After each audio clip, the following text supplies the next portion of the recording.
my students, welcome to my channel Effortless Physics. I am Monica Agarwal और आज हम कर रहे हैं सेमीकंडक्टर्स का पार्ट 2। ये वीडियो देखने से पहले आप लोग पार्ट 1 जरूर देख लेना, वरना ये सारा बाउंस चला जाएगा। ठीक है, ओके। चलो अभी आज हम पढ़ने वाले हैं सबसे पहले अनबायस्ड पीएन जंक्शन। यानी यहाँ पे एक पी टाइप है और एक एन टाइप है, हमने दोनों को ज्वाइन कर दिया है। तो जैसे ही हम पी टाइप और एन टाइप को ज्वाइन करते हैं, आपको दिख रहा होगा ये ग्रीन लाइन है।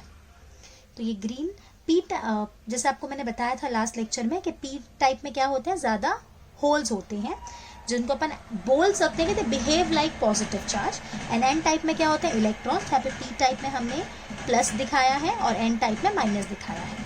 अब जैसे हमने दोनों को ज्वाइन कर दिया, क्या होगा, इलेक्ट्रॉन्स यहाँ से और होल्स यहाँ से रिकम्बाइन हो जाएंगे। तो रिकम्बाइन होंगे तो यहाँ पे हमको क्या मिलेंगे, एटम्स मिलेंगे। तो यहाँ बीच वाले पार्ट में क्या है, एटम्स है यहाँ पे। तो यहाँ पे चार्जेस नहीं है ना, एटम है, और एटम न्यूट्रल होते हैं, इसलिए हम इसको डिप्लीशन लेयर बोलते हैं। बिकॉज वहां पे चार्जेस नहीं है ना, it is depleted of charges. और इसकी थिकनेस होती है 0.5 to 1 माइक्रोमीटर, बहुत ही पतली होती है। अब यहाँ से क्या चले गए हैं, यहाँ से इलेक्ट्रॉन्स चले गए हैं। तो ये साइड क्या बन गया, ये साइड प्लस चार्ज बन गया, पॉजिटिव चार्ज डेवलप हो गया। और यहाँ से क्या चले गए हैं, होल्स चले गए हैं, मीन्स पॉजिटिव चार्ज चला गया। तो यहाँ पे क्या डेवलप हो जाएगा, नेगेटिव पोटेंशियल। अब यहाँ पे पॉजिटिव है और यहाँ पे नेगेटिव है, तो पॉजिटिव नेगेटिव पोटेंशियल डिफरेंस यहाँ पे डेवलप हो जाएगा, जिसको अपन बोलते हैं बैरियर पोटेंशियल। समझ में आया। जब भी हम पी एन जंक्शन को यानी पी टाइप और एन टाइप को कंबाइन करेंगे तो क्या होगा, इलेक्ट्रॉन्स और होल्स कंबाइन होंगे, जिसकी वजह से यहाँ पे डिप्लीशन लेयर फॉर्म हो जाएगा। इस डिप्लीशन लेयर की थिकनेस मैंने आपको बता दी है, और यहाँ पे एक पोटेंशियल डिफरेंस भी डेवलप हो जाएगा, जिसको अपन क्या बोलते हैं, बैरियर पोटेंशियल।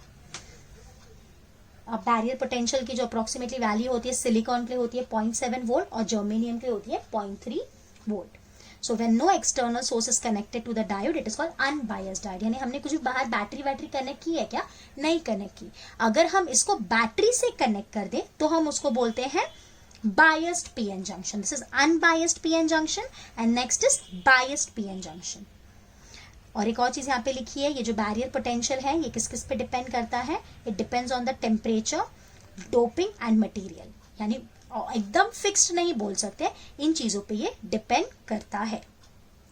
अब हम बात कर रहे हैं बायस्ड पीएन जंक्शन। ये दो टाइप के होते हैं, एक होता है फॉरवर्ड बायस्ड पीएन जंक्शन और एक होता है reversed biased PN junction. Forward biased PN junction क्या होता है ना, ये जो आप देख रहे हो यहाँ पे आपको पता है यहाँ पे क्या होंगे, एक्सेस ऑफ इलेक्ट्रॉन्स होंगे और यहाँ पे क्या होंगे, एक्सेस ऑफ होल्स होंगे। तो अगर हम पॉजिटिव को पॉजिटिव बैटरी से कनेक्ट करें और नेगेटिव को हम नेगेटिव से कनेक्ट करें तो हम इसको बोलते हैं फॉरवर्ड बायस्ड। अगर हम उल्टा कर दें, हम पॉजिटिव को नेगेटिव से कनेक्ट करें और हम नेगेटिव को पॉजिटिव से कनेक्ट करें तो हम इसको बोलते हैं रिवर्स बायस। तो positive positive, negative negative, forward bias. Positive to negative and negative to positive is reverse bias. तो ये कंडक्टर की तरह बिहेव करता है, तो इसलिए हमने क्या लिखा है, it act as a closed switch and it conduct heavily. बिल्कुल कंडक्टर्स की तरह बिहेव करेगा। और ये कैसा बिहेव करता है, इंसुलेटर्स की तरह, means it behave like a open switch. उसके बाद यहाँ पे पीएन जंक्शन डायोड का सिंबल है, कभी कभी एमसीक्यू में ये भी पूछ लेते हैं। तो ये जो आपको ट्रायंगल जैसा दिख रहा है ये पी टाइप बताएगा, means holes, that is positive, आप ऐसे बोल सकते हो। और ये जो डंडी दिख रही है आपको, ये एन टाइप आपको दिखाएगा, मीन्स नेगेटिव। एक्चुअली नेगेटिव और पॉजिटिव बोलना सही नहीं है, मैंने आपको पहले भी बोला था। पी का मतलब क्या होता है वो न्यूट्रली, बट पी टाइप में क्या होता है, उसमें ज्यादा क्या होते हैं, होल्स, और इसमें क्या होते हैं, ज्यादा electrons. Next is V I characteristic. ये जो ग्राफ हमने ड्रॉ किया है this is for reversed biased, और ये जो ग्राफ हमने ड्रॉ किया है दिस इज फॉरवर्ड बायस। अब मैं थोड़ा सा आपको फॉरवर्ड बायस और रिवर्स बायस बताती हूँ कि क्या होता है। अब देखना जरा ध्यान से, आप लोगों को मैंने बोला था यहाँ पे इस डायरेक्शन में इलेक्ट्रिक फील्ड डेवलप हुई है फ्रॉम राइट टू लेफ्ट। यहाँ पे प्लस डेवलप हुआ है, ये साइड, एक मिनट, हाँ, यहाँ पे प्लस है और यहाँ पे क्या है, माइनस। तो यहाँ पे क्या डेवलप हुआ है, एक इलेक्ट्रिक फील्ड। लेकिन हमने किस डायरेक्शन में इलेक्ट्रिक फील्ड लगाई है, बिल्कुल इसके ऑपोजिट। यानी ये वाली इलेक्ट्रिक फील्ड इस डायरेक्शन में और हमने जो लगाई है वो बिल्कुल इसके ऑपोजिट है। तो क्या होते जाएगा, ये हमारी जो अप्लाइड फील्ड है ना, ये धीरे धीरे इस फील्ड को कम करती जाएगी, खत्म करती जाएगी ऑपोजिट डायरेक्शन में ना। तो जैसे सपोज हम लोग जर्मेनियम की बात करते हैं, तो जर्मेनियम में कितना है, 0.3 वोल्ट है। अगर मैंने आपसे 0.1 वोल्ट लगाया तो 0.3 इस तरफ, 0.1 इस तरफ, तो कैंसिल हो जाएगा, तो नेट कितना मिलेगा, 0.2। अगर मैंने 0.2 लगाया तो कितना बचेगा, 0.1। और अगर मैंने 0.3 लगाया तो ये जो गैप है, ये जो डिप्लीशन लेयर है, ये बिल्कुल वैनिश हो जाएगा। मीन्स धीरे धीरे धीरे ये डिप्लीशन लेयर पतला होते जाता है पीएन जंक्शन में, और फाइनली ये गायब हो जाता है, वैनिश हो जाता है। और जैसे ही ये वैनिश हो गया, इसमें तुरंत करंट फ्लो होने लगती है। बल्कि जब हम रिवर्स बायस की बात करते हैं तो यहाँ पे उल्टा होता है। यहाँ पे ये जो डिप्लीशन लेयर है ये बढ़ते जाता है।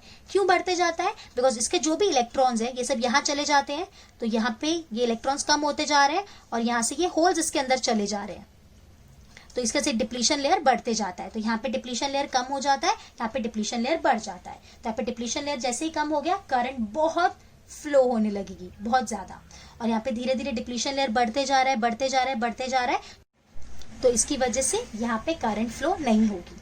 अगर हम जर्मेनियम की बात करते हैं तो जर्मेनियम के केस में 0.3 वोल्ट होगा, उसके बाद ही करंट फ्लो होने लग जाएगी। और सिलिकॉन के केस में 0.7 वोल्ट तक करंट फ्लो नहीं होगी, उसके बाद करंट फ्लो होने लग जाएगी। ये है रिवर्स बायस। रिवर्स बायस में आप बोलोगे मिस इतना 140 तक, 140 वोल्टेज तक, ये वाले वोल्ट की बात करें बैटरी की, करंट फ्लो नहीं होगी। उसके बाद करंट एकदम से बढ़ जाती है। ये क्यों बढ़ जाती है, यहाँ पे क्या होता है, हम इतना ज्यादा वोल्टेज लगा देते हैं कि इसके अंदर जो एटम्स है ना, उसके जो इलेक्ट्रॉन्स है ना, वो बाहर फ्री हो जाते हैं। फिर ये इलेक्ट्रॉन्स एकदम से फ्लो करने लगते हैं और इतनी ज्यादा हीट डेवलप हो जाती है कि ये डिवाइस हमारा जल जाता है, इतनी ज्यादा। तो वो जो वोल्टेज होता है, जब यहाँ पे एकदम हाई करंट फ्लो होने लगती है, उसको हम बोलते हैं ब्रेक डाउन वोल्टेज। मैं थोड़ा फास्ट पेस में लेके जा रही हूँ। अगेन द रीजन इज, ताकि ज्यादा डिटेलिंग कराने के लिए हमारे पास टाइम नहीं है, तो आप इतना ही समझो कि एक वोल्टेज के बाद एकदम हाई करंट फ्लो होती है, और जिस वोल्टेज पे बहुत ज्यादा करंट फ्लो होगी उसको अपन बोलेंगे ब्रेक डाउन वोल्टेज। अब इसे कुछ एडवांटेजेस और डिसएडवांटेजेस हमने लिखे हैं। एडवांटेज है, स्मॉल होता है, बहुत हल्का होता है वेट में, एकदम लो वोल्टेज पे भी काम करता है और सस्ता होता है, चीप है। स्पीड बहुत फास्ट है, फटाफट ऑपरेट करना स्टार्ट करता है, कम जगह लेता है और डीसी सप्लाई में भी काम करता है, एसी की जरूरत नहीं है। डिसएडवांटेज है कुछ, नॉइजी है, ज्यादा पावर झेल नहीं सकता, अगर फ्रीक्वेंसी ज्यादा है तो इसका रिस्पॉन्स थोड़ा सा कम हो जाता है, इतना अच्छे से रिस्पॉन्स नहीं करता, और टेम्परेचर सेंसिटिव डिवाइस है। Okay, now next is rectifier. Rectifier हम क्यों यूज करते हैं, रेक्टिफायर यूज होता है एसी से डीसी कन्वर्ट करने के लिए। आप सबको पता है हमारे घर में जो सप्लाई आ रहा है वो एसी सप्लाई है, तो अगर हमको उसको डीसी में कन्वर्ट करना है तो हमको रेक्टिफायर की जरूरत पड़ेगी। तो यहाँ पे हम बात करेंगे रेक्टिफायर्स की। रेक्टिफायर्स दो होते हैं, एक होता है हाफ वेव रेक्टिफायर और एक होता है फुल वेव रेक्टिफायर। ठीक है, तो हम लिखा है यहाँ पे, it convert AC voltage into DC voltage, low resistance when forward biased and high resistance when reverse biased. तो पता ही है ना, फॉरवर्ड बायस मतलब उसके थ्रू करंट फ्लो होगा और रिवर्स बायस मतलब वो इंसुलेटर की तरह बिहेव करेगा। यहाँ पे ये हमने सेटअप ड्रॉ किया है। सो आपको पता होगा ना, ये मैंने ऑल्टरनेटिंग लगाया है, तो पहले हाफ साइकिल में ये प्लस होगा, ये माइनस होगा, अगले हाफ साइकिल में ये माइनस हो जाएगा, ये प्लस हो जाएगा। तो पहले अगर अपन बात करेंगे तो ये पी टाइप होता है और ये एन टाइप होता है। तो पी हमने किसको कनेक्ट किया है, प्लस को, और एन किसको कनेक्ट किया है, माइनस को। So it will behave like a forward biased, means ये करंट को फ्लो होने देगा। अगले साइकिल में क्या होगा, ये होगा माइनस, ये होगा plus, means plus minus connected है और माइनस प्लस कनेक्टेड है, means it will behave like a reverse bias और ये करंट फ्लो होने नहीं देगा।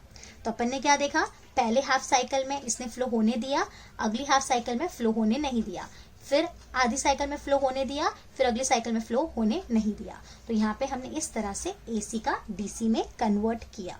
बट यहाँ पे प्रॉब्लम क्या थी, सिर्फ हाफ को ही हम कन्वर्ट कर सकते हैं और आधी हमारी वेस्ट हो गई है। यहाँ पे जो हमको आउटपुट वोल्टेज मिल रहा है, that is I D into R L. R L is nothing but the resistance and I D is the current flowing through the diode. उसके बाद यहाँ पे जो इनपुट की फ्रीक्वेंसी होगी वही हमारे आउटपुट की फ्रीक्वेंसी होगी, दोनों की सेम होगी।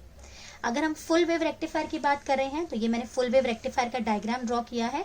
यहाँ पे 2 डायोड्स होते हैं, ये डिफरेंस है, याद रखेंगे। हाफ वेव में एक ही डायोड यूज होगा और फुल वेव में 2 डायोड यूज होंगे, D1 D2। अब अगर हम इसकी बात करेंगे तो फर्स्ट हाफ साइकिल में ये प्लस है और ये माइनस है। तो अगर आप ध्यान से देखोगे तो ये होगा फॉरवर्ड बायस्ड और ये होगा रिवर्स बायस। ठीक है, तो फॉरवर्ड बायस है तो इसके थ्रू करंट फ्लो हो रही है, इसके थ्रू करंट फ्लो नहीं हो रही है, तो यहाँ इसके थ्रू करंट फ्लो होने लग जाती है।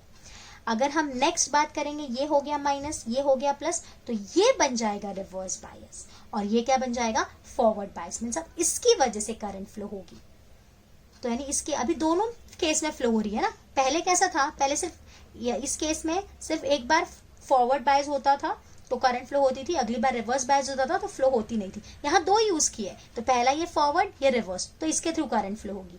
अगले हाफ साइकिल में ये रिवर्स, ये फॉरवर्ड, तो इसके थ्रू करंट फ्लो होगी। तो यहाँ वेस्टेज नहीं है। तो आप देख सकते हो कि जो भी था उसका पूरा का पूरा हमने कन्वर्ट कर दिया। यहाँ पे जो आउटपुट वोल्टेज मिलेगा that is current through the diode into resistance, और यहाँ पे आउटपुट की फ्रीक्वेंसी कितनी है, it is twice of the input frequency.